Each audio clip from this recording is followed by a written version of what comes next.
आज मी, माझी जाऊ आणि विहांश आम्ही तिघं पण आमच्या जवळच्या कॅफेमध्ये जाणार आहोत. सो मी आता जस्ट रेडी झाली आहे आणि विहांशला सुद्धा रेडी केलेला आहे. पण त्याची इथे मजा मस्ती खूप चालू आहे, तर मी त्याचा छोटासा शूट घेतला. व्हिडिओ शूट करताना विहांश जास्त काही कॅमेऱ्याकडे फोकस नाही करत, पण मी तरी त्याला आवर्जून घेते. आणि नंतर आता आम्ही कॅफेमध्ये गेलो तर तो असंच मजा करतोय, माझ्यासोबत खेळतोय आणि मलासुद्धा असं त्याच्यासोबत खेळायला खूप आवडतं. आणि आम्ही ऑर्डर दिली होती, तर ती ऑर्डर आली आहे. त्याला थोडंसं एकच फ्राईजचा तुकडा दिला आणि आमची ऑर्डरसुद्धा आली आहे, ही पेरी पेरी फ्राईज. त्या कॅफेचा स्पेशल पिझ्झा, स्पेशली आम्ही चीज जास्त घेतो आणि त्यानंतर चॉकलेट कोल्ड कॉफी, जी मला अतिशय आवडते.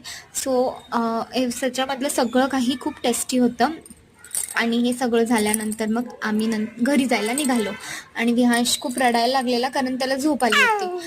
सो मी माझा मिनी ब्लॉग इथेच एंड करते. चलो बाय.